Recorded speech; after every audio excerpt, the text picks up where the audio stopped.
Welcome, this is Alex Bartholomew, one of your co-hosts. We're going to get the webinar going in approximately 1 minute. So if everyone can sit tight, we'll be with you in 1 minute. Thank you.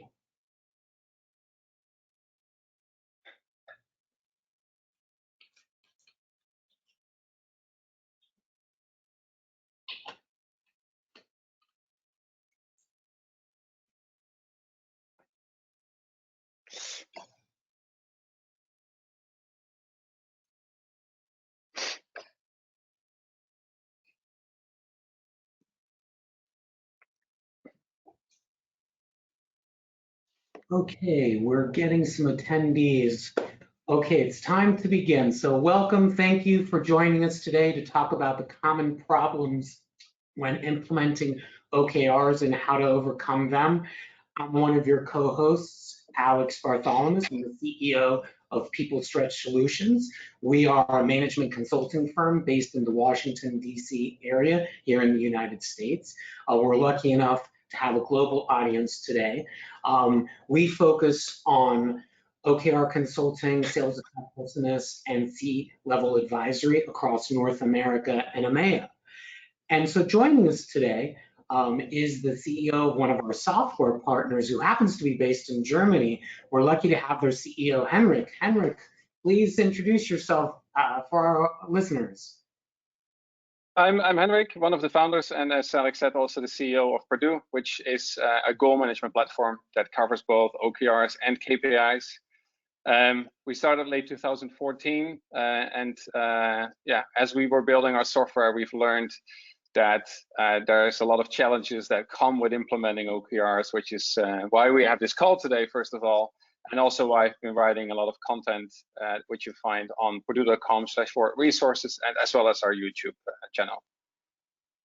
Awesome, thank you for that. So our goal today is to have a rich discussion for Henrik and I to share some perspective of what we've learned implementing OKRs, so that all of you can continue in your OKR journey to get better and better. So let's start at the very beginning of why organizations engage in OKRs. Oftentimes, whether it's at an individual team or organizational level, there's challenges and there's the gap between strategy and execution. And that gap is widened between a lack of alignment, accountability, priorities, or even a global pandemic. So a lot of organizations right now are really struggling because the impact of going virtual, many of them were ill prepared. In addition to that, there's some organizations that don't do a very good job of disseminating strategic priorities. I have a great factoid from 2018 from MIT Sloan Business School. They surveyed across 5 years 125 enterprise companies, and you can see that after the executive team, even the top team wasn't that good. You'd think they'd be at 80 or 90%. And then when you went lower in the organization, there was very little visibility. So what's a company to do? In comes OKRs. And so our hope today is the structured goal framework that stands for O is for objectives, KR is for key results, that you're starting down this journey or you're close to considering it.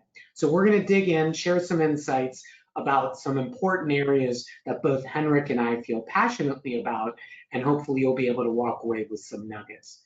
So one of the powerful things about OKR and the structured framework is how it can help you get high alignment and accountability. So in the OKR cycle, there's 3 phases, and we, even Henrik and I, have different names for it, but basically there's at the beginning of a quarter, there's the strategic planning, which is generally about 2 weeks.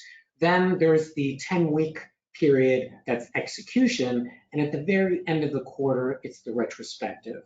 And so what we wanted to do and highlight were some key variables that we see companies commonly get wrong. So in the strategic planning phase, our graph here on the left, we've got 2 key variables, the number of teams and the number of conversations. So the trend that we see is that oftentimes leadership doesn't set the expectation for the number of teams and the amount of conversations. Henrik, what are you seeing in the strategic planning on these two variables? What challenges are you seeing, or are you seeing the same things? I think you have a better insight into that because you're spending times at these organizations as you coach them through. As a software provider, I don't have those insights, but I do want to connect to one other thing that you mentioned.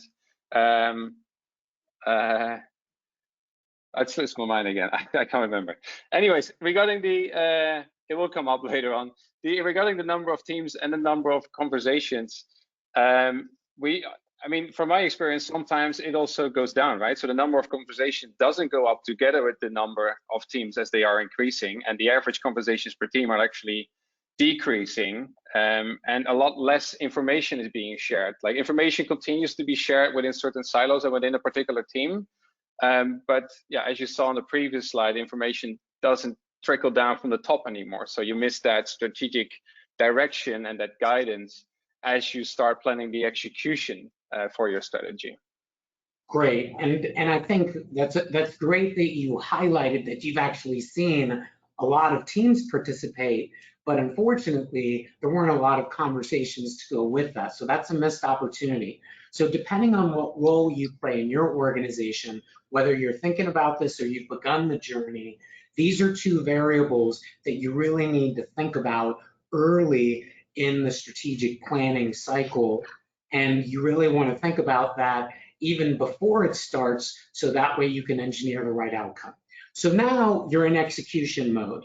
And the two variables that we've seen that we'll talk a little bit more about is the frequency of team reviews and the frequency of one-on-ones. Henrik, I know that you told us a little bit about a research project. Love to get your insight on what you've seen in terms of the frequency and the impact it has on adoption. Yeah, and now I also remember what I wanted to say, connected to something that you said earlier. But it is confusing, and I can totally imagine it is confusing for our audience, is the different terminologies that are being used by different softwares, by consultants, and the content on the internet. So sometimes you are talking about the same, you just don't realize it because different players in the field might use different terms. So if anyone wants to pick it up to create like a central agreement where we all say these are the terms that we adhere to, I think that would be in everyone's benefit. Coming back to your questions regarding OKR team reviews, like that will be a particular term that you could say, okay, what does that mean, right? Different organizations have different approaches towards that. I know that we'll talk about this a little bit later in the webinar, but the insight that I wanted to share here is that as you have more check-ins with your OKRs, be it a review, be it a progress update, in our research amongst our customer base, we have been able to connect that to goal attainment. So as you have more of these progress meetings, team review meetings, we do actually see in our data that the companies that do that well achieve a lot more of their goals that they've set out to achieve versus the companies that don't do that. That's great. And certainly we see the same correlation, and that's why we've laid it out. It's really easy as a team, whether it's the leadership team or a departmental team or even a team within a department, you have to be careful of balancing the review, but the common mistake we see is that companies just don't do it frequently enough. And we'll talk a little bit more about the relationship between the team review and the one-on-one. So that takes us to the retrospective, and the variables we wanted to really get people to think about is that in a retrospective, you're supposed to, at the end of every quarter, look back and hopefully celebrate the wins and learn from them, as well as celebrating or learning from the losses, and were they learning opportunities. So Henrik, what are you seeing from retrospectives on these two fronts? I think they're extremely powerful, and there's a lot of data to back that up. I mean, there's this thing from the army that soldiers are forced to pause and reflect before they engage in battle. Like there's really important reasons for you to do so. Doing these retrospectives, that's the moment where you capture your learnings. So whether you've achieved an OKR or not, by doing a retrospective, you will make sure that you capture a learning from that OKR. So you may not have achieved it, but by doing a retrospective, at least you get something out of it, because each learning is also a step forward for the organization, or can be a step forward for the organization. So knowing that, I'm surprised how few companies actually do that well. And I mean, what we've seen is that, I mean, this is something that I don't think you should run through a software. I think this is something that you should do in person together with your entire organization or with your department, depending on your size, of course. But yeah, I mean, to do this well, I think you need to set the expectations right, take your time for it, and make it very clear to people why we're doing it. Because I see a lot of companies starting with it, and then after doing 2 or 3 retrospectives, like, they don't see the point of it anymore, and they sort of drop it, which is a waste. Yeah. Absolutely. So I literally was in a retrospective yesterday, and the organization decided to be a little proactive because they wanted to start planning to get ahead on the next quarter. So we did the retrospective. And so there were a couple of bright young leaders who didn't see the value, because I spoke to them after, and they didn't necessarily see the value of the learning opportunity. And the challenge is, for a lot of organizations, it's the pressure of work building up. And do we have to do this meeting? I couldn't agree more with Henrik, and this learning opportunity where you get to reflect and really look back at the entire quarter. A lot of times we see a good practice just from executive performance that people are reflecting weekly. Sometimes people might think back over an entire month, but we rarely see consistency in doing retrospective unless you operate and live in an agile software development. Agile's done an amazing job of creating visibility around this practice. So that's definitely something that we want to point towards as some inspiration to get more organizations to be agile and to do retrospectives.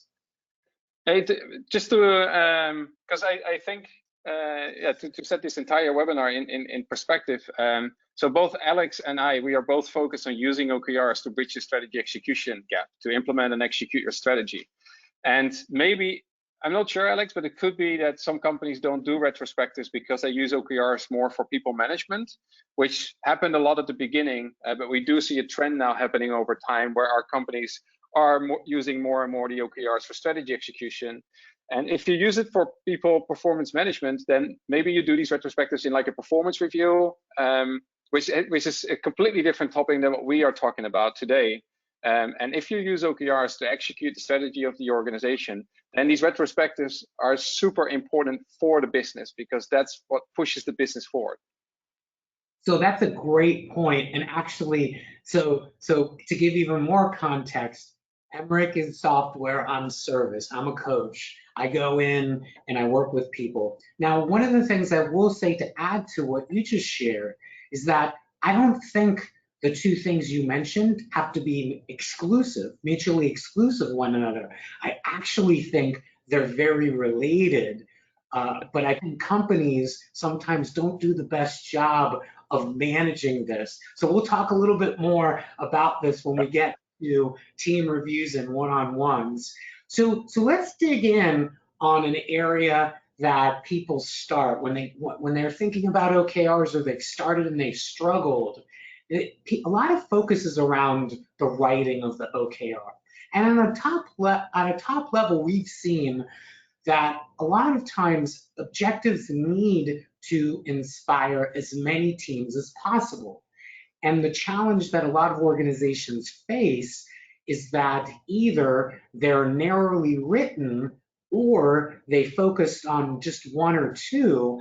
And so not everyone was able to engage because not enough, or they just weren't, they were too narrowly written. So Henrik, I'm curious, because people are entering these into your system, what trends do you see in terms of how top level objectives are written and some of the pitfalls? Yeah, so the word inspire means that it triggers other people and other teams to take action. And for that, it's really important that the top level objectives are, first of all, easily understood by everybody in the organization. So you can have a very narrow, you can have a very broad objective, But if people don't understand what the organization means by it, it's not going to have the effect that you desire. So that's something. This is also why you have the objective, right? I mean, if you could also work with just key results maybe, but key results tend to be could be technical. There's metrics that you find in key results that maybe not everybody in the organization understands, but you put an objective above it to sort of theme these key results that you're working on. And the objective should be the object that people could look at and that everybody in the organization, regardless which team they're in, should be able to understand. Not just from top level company down to the rest of the organization, but I think this also matters in between teams. It could be relevant for engineers to understand what objectives the sales team is working on, or what objectives a product team or a marketing team is working on, and vice versa, of course. So by making sure that it's easily understood, that's when people can actually take action. And by making sure that they are taking action, I think you have to make sure that the objective is relevant for them. And the way we do that through our software, for example, is that we always ask people to answer 2 questions when creating an objective. Why is it important, and why is it urgent? I mean, this is related to that famous Eisenhower matrix. They say, okay, when is something a priority? And then you have importancy on one X, and you have urgency on one X, and you focus on the things that are important and urgent first.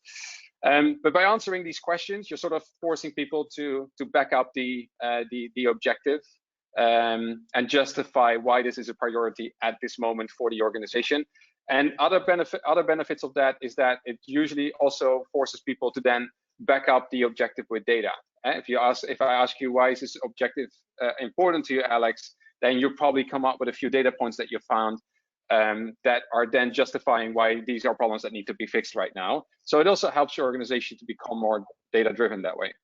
Yeah, so for example, one of my objectives today is Henrik was nice enough to join us in spite of having a flight to catch immediately after. So my objective is to have a great webinar and get you en route to the airport on time. Yes, thank you very much. In 40 minutes, so that's great. So important takeaway, 2 questions, 2 great introspective questions. Why is it important, and why is it urgent? Oftentimes, questions as simple as that aren't being asked. So the next point we want to kind of highlight is that, and I mentioned this a little bit when we had our graphs, is that, you know, leadership must encourage OKR conversations early and often. And so organizations just aren't used to talking about strategic things at all levels with the frequency that OKR demands. So that's a change management effort that everyone needs to understand. So the problem is that because the organization didn't make that clear, then you have not enough conversation happening, and you start seeing maybe a little bit of misalignment as something gets cascaded down, and you just don't see the effectiveness. Henrik, from your perspective, you know, have you seen maybe in the last year or 2, have you seen companies getting better at this, or is this still potentially a challenge when you get down to L2, L3, and the objectives are being pushed down in one organization? I think across the board, organizations worldwide have become better with OKR, just in general. There's still many challenges, and I mean, that's also why OKR consultancy has become a lucrative business for you, probably. But there are still many challenges, but I do think across the board, things are definitely improving. And the reason is that OKR clearly has gone mainstream. When we launched early 2015, there were, I mean, mostly smaller organizations, tech companies, but now we really get interest from across the world, from very conservative industries all the way to, yeah, the tech industry is still very relevant, of course, but also all the way up from very small companies at the start, all the way up to huge stock list companies nowadays. So I do think there's a lot more content, there's a lot more discussions happening, also between people that work both at a company that works with OKR. So I do think that learning curve is rapidly increasing. When it comes to the conversations, still a major challenge, I think. And yeah, what I think is an easy solution for this is to embed OKRs in the meetings that you already have. So if you have one-on-ones with between managers and direct reports, that's a great opportunity to talk about goals. If you do have an all hands with your organization, that's a great opportunity to look at the objectives that the organization is working on. If you have team meetings, and by embedding OKRs in the meetings that you already have, you're not creating new meetings for the organizations. Typically, people don't like having more meetings than they already have. And it's a very, very simple and very clean way to make sure that that you keep bringing up the goals that you set for your organization, and you continue to have discussions for them. And I think, as you mentioned yourself, it's highly important. It keeps them top of mind, make sure people stay focused on it, make sure people continue to understand why are we doing this. And these are things just like strategy. You can't just set it once, communicate it once. These are things that you that you constantly have to reinforce in the organization to really make it work well. Questions, Henrik, that's great. So we got a couple questions about this, and so I want to answer them because I think this is a good point. So the questions are, can you talk about accountability and decision making? You know, do they need to be on the same level? And then the second question from a different participant talks about L1 and L2 decision making needs to be at the same level as well, and if it isn't, then accountability needs to be higher. So here's something that's very important about a precursor to accountability. You cannot have accountability if you do not have commitment. And in order to have conversation tends to drive alignment. And a lot of times, if there isn't a conversation, so Henrik just talked about this, and I want to highlight, if an organization wants the accountability, they have to ensure that the conversation is happening, that alignment is a result of the conversation, and then the leaders need to decide where decision making will take place. So that's a very important part of the whole process. And part of the decision making is in the strategic planning part of every quarter, you finalize an OKR. And as you finalize an OKR, that's where you anchor decision making, whether the decision is going to be made at the highest level or if it's being pushed down to a department or a team. So through this process, you're not going to get clarity on commitment or decision making if there hasn't been the appropriate level of discussion. Henrik, do you agree with that, or is there anything else you want to add before we move on? No, I fully agree to what you say. I mean, I think, yeah, no, I have nothing to add to that. I fully agree. Okay. Okay, someone just hit with another quick one. Can we talk about accountability and decision making across functional OKRs? So I was just talking about this with my partner this morning. One of the things that people who are thinking about OKRs commonly ask are about how it can help in cross-functional teams. And one of the challenges that leaders that have people in the cross-functional team, they have to be aware that they have to, in some cases, arbitrate and make sure that they're getting with the collective leaders that represent people in that cross-functional team. So it's not just the cross-functional team having conversations to make sure that the objectives that are being set, their respective leaders need to spend a little bit of time talking about what resources might actually be at odds with one another. There could be one particular department that has 1/3 of the members of the cross-functional team, and the CEO is driving that. The ask of the CEO is so much that person needs help. And so it's that conversation that needs to happen at the cross-functional level, not just at the team, but at the leaders that are managing people in that team. So that's very complex, but I hope that makes sense. All right, we're moving to the next item. I've one thing to add to that. So we're talking. So the question is, can you talk about accountability and decision making and cross-functional OKRs? But the way we deal at that internally at Purdue, but also in the software, is that for each objective that you create, you need to do two things to make sure the objective will be achieved. It's make someone responsible and keep that person accountable. So we called it a lead, but I guess other organizations have different terms for it. But for every goal that you enter into our product, whether it's a KPI or an objective, you need to assign a lead to it. And the lead is the person who's end responsible for that objective. That's the person who gives updates on that objective if anyone has a question. That's the person that is reviewing, like, are the key results progressing? Are we working on the right things to push the needle for these key results? And that, I think, is a very simple way to deal with accountability. Make sure that you assign it to someone, that someone is end responsible, and then you keep that person accountable throughout the quarter to make sure that you help that person, kind of like as a coaching role, to make sure that that person will achieve the OKR. That's a great detail, because oftentimes with cross-functional teams, the leader is potentially not empowered. And so it's critical to ensure that if there is a lead, it's not just in name, but there is governance and empowerment to make sure that that person can, successful. So that's always tricky. The saying goes, if multiple people are responsible, no one is responsible. So you need to make one person end responsible for that objective, and that solves the accountability problem. Great. So the next item, now we're in execution mode again, and it's the notion of team transparency and mastering the weekly check-in.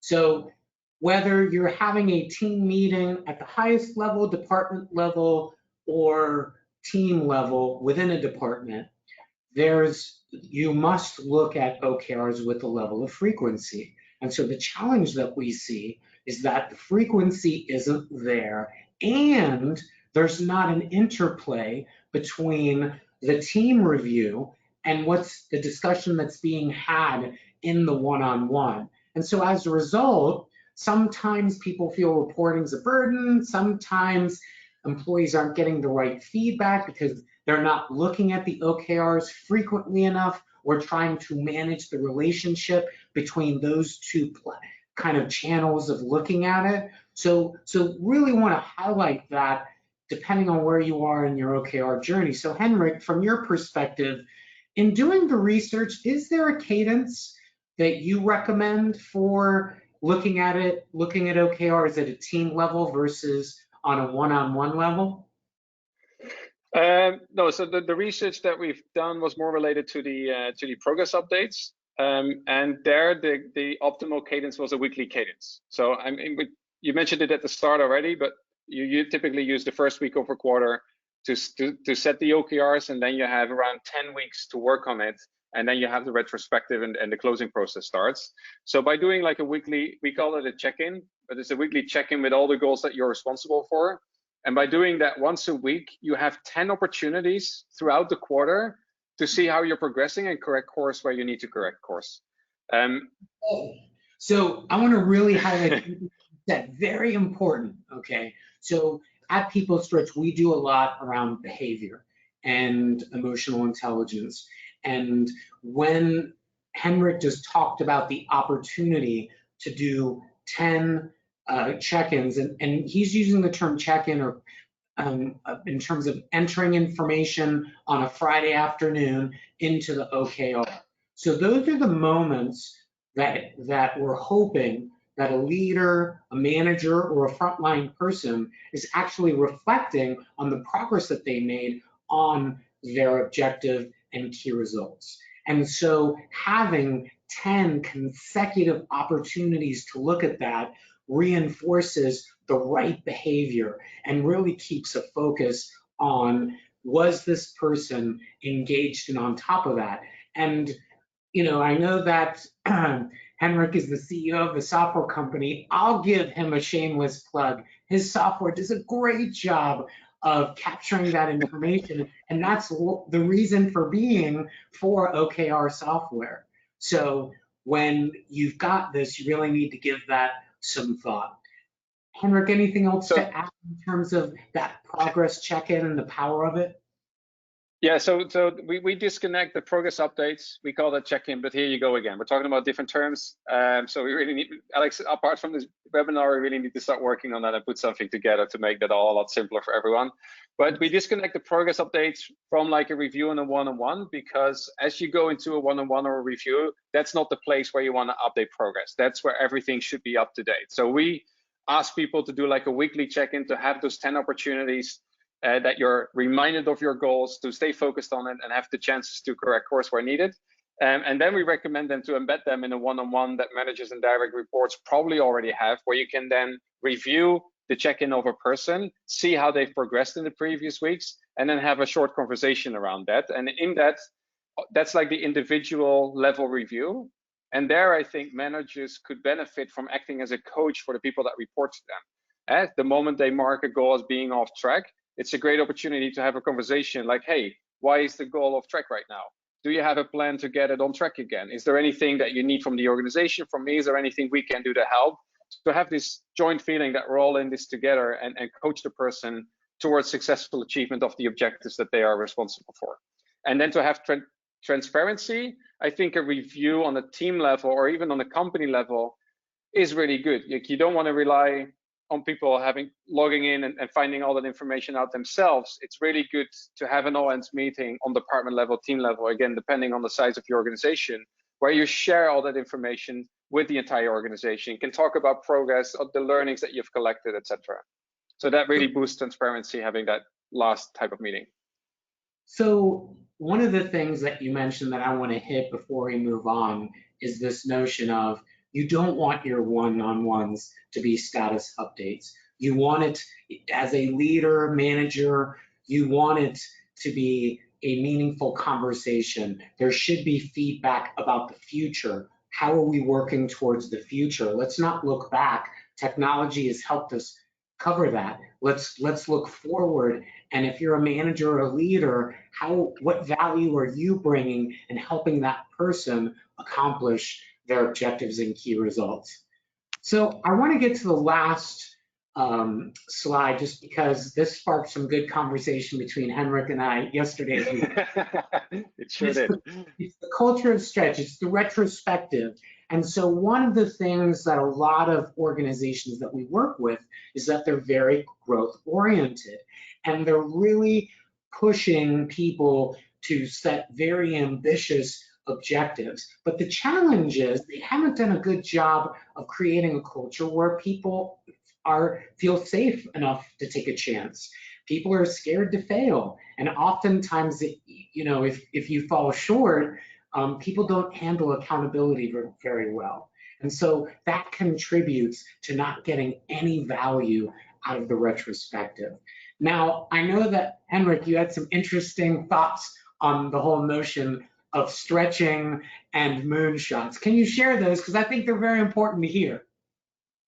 Yeah, so first of all, OKR does not equal stretch goals. So lots of times when people talk about OKRs, they use stretch goals or stretch targets in the same sentence.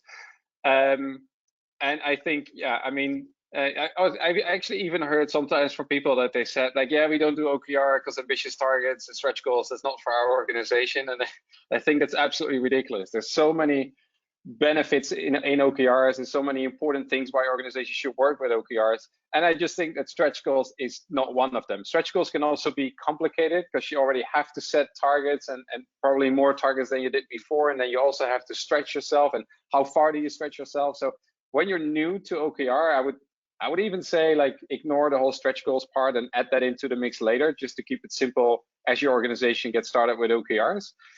And the other thing that we found is that stretching is cultural.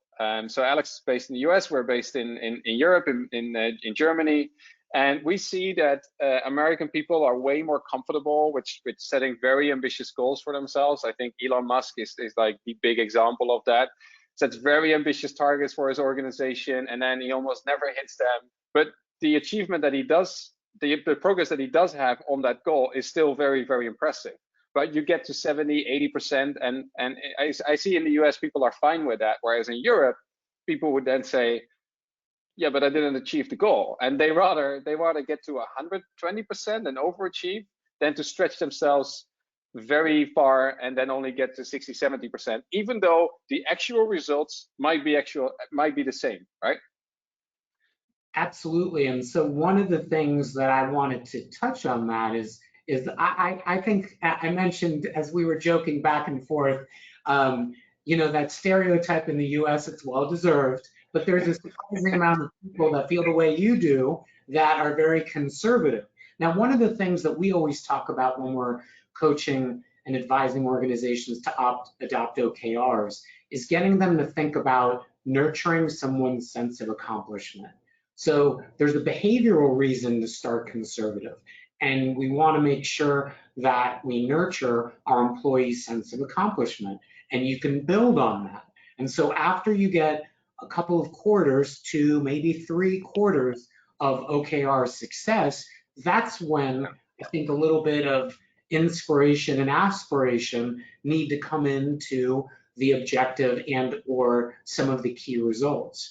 But what's important is that, I do a lot of running. It helps me keep my sanity. Not everyone wants to be a marathon runner. In the same vein, OKRs require a certain amount of discipline. And so in order for OKRs to work for an organization, every quarter, it's good at the end to celebrate, to remind people this is why we did strategic planning. This is why we might have fallen short. As a company, we're growing, and this is how we learn. So there's the behavioral benefit of nurturing our sense of accomplishment, and then there's the additional behavioral benefit of learning. And nurturing sense of accomplishment and learning are huge motivators that give us the energy to go into the next quarter. So there's a very important behavioral hook that why a retrospective needs to be done. And so hopefully after hearing from both Henrik and I, you'll understand why it's important to do that. So we've got a question that I want to get to. There seems to be so many cultural organizational needs for OKR to be successful. Do you have minimum needs? And then I asked because the company continually backtrack on OKRs as we discovered all our cultural and operational gaps that were undercutting our ability to be successful with OKRs. So here's the thing, OKRs are working. OKRs breeds transparency, so you can actually take ownership of those operational, cultural, institutional gaps. The larger a company becomes, the OKRs are going to shine a light on everyone. And so I think what's important is you have to manage expectations that OKRs are a tool that could potentially shine a light on those challenges. But there's definitely some things that certainly, Henrik, from your perspective, if a CEO came to you and said, what needs to be in place for us to be successful with OKRs at a minimum level, is there anything you would recommend to a CEO? Hey, you should think about OKRs. What kind of advice would you give to that CEO or organizational leader? You should be comfortable with transparency. That's of course very important, because if you're going to set these OKRs and you don't feel comfortable sharing them with the rest of the organization, not per se related to OKRs, but also reflects to your strategy and any goal that you set in your business, but that's very important. And I think another very important criteria of success that we found is the buy-in and commitment from the entire leadership team. If there are like 1 or 2 people in there that are not sold on it and very skeptical about it, that will trickle down to the organization. And implementing OKR is essentially change management, and adapting to change is a challenge for every change that you go through. And if you don't see that this is fully backed by the leadership team, especially by the CEO, then it's not going to work. That commitment on that leadership level is absolutely important. Sorry, that was my alarm for my for my airport that I need to get to. Alex, I need to drop out, but I'll let you continue the conversation. There's 2 comments that came in about creating like a standard glossary of terms for the OKR industry. So I think we are obligated to our audience to really start picking that up and start working on that after this webinar. And there's one quick question that I also saw coming in. Can you talk about setting OKRs that you cannot yet track, and whether to delay the goal until tracking is built?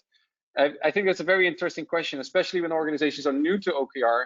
As you set OKRs, you discover all these data gaps that you have in your organization. So it's very common that you set an OKR and then realize, hey, we actually don't know. We don't know why this is important. We don't know if the problem that we're trying to solve with this objective is actually existing in the company. And so you'll continue to have that, which is good to already start thinking about your next quarter's OKRs towards the end of the quarter, so that you have time to put that tracking in place. And sometimes when you do have that tracking in place, you need a bit of data, a few weeks, a few months maybe, in order to see if the problem is there. And if that's the case, you should of course delay the OKR then to the next quarter. Oh, And that's it from my end. Because I know we're going to lose you. On that one in particular, it is important to differentiate organizational. Henrik, we're going to lose you. Right? Yeah, so. I'll continue. Okay. Safe flight. So I'm going to stay on and answer a couple more questions that just came in. So finishing up, a lot of organizations have metrics that come up and they have goals, and it's important to differentiate what is strategic and what is departmental.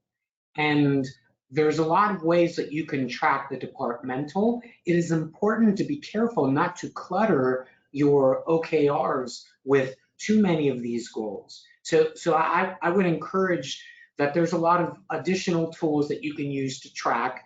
Most OKR softwares are meant to get you focused on what matters the most. And then there's a question on alignment pitfalls and cross-vertical, cross-departmental in big companies. And so the key is it's mapping and understanding the stakeholders and really managing it at two levels, the actual cross-functional team, and unfortunately, the larger a company becomes, being able to navigate the political impact.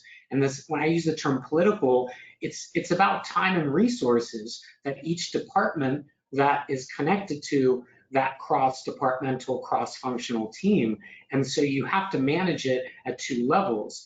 At the executive level, if you employ cross-functional teams, you should be choreographing this. When an organization stops choreographing that cross-functional conversation at multi-levels, that's a reason why large companies really start to struggle. And so there's no silver bullet. The larger a company becomes, and a lot of industries lend themselves to, for example, we've seen pharma, now that we've done a little bit of work in it, they do a lot cross-functional. Certainly technology from a development perspective, software development perspective, technology development, that requires cross-functional. And so it needs to be thought about at the team level, kind of that next level up, and then organizationally, there needs to be awareness when we engage in cross-functional. Do we have the right governance in place to make sure that those leaders are doing the best job possible? So hopefully we've done a good job of answering your questions. We're going to have a post-webinar email go out to everyone. If you'd like a copy of the recording, we're happy to provide it. Just shoot me an email. You'll see it on the screen, and you'll also see it in our follow-up email. I want to thank everybody for joining us today, and we'll be signing off. Have a great rest of the week and get ready for a big fourth quarter. Take care, and signing off.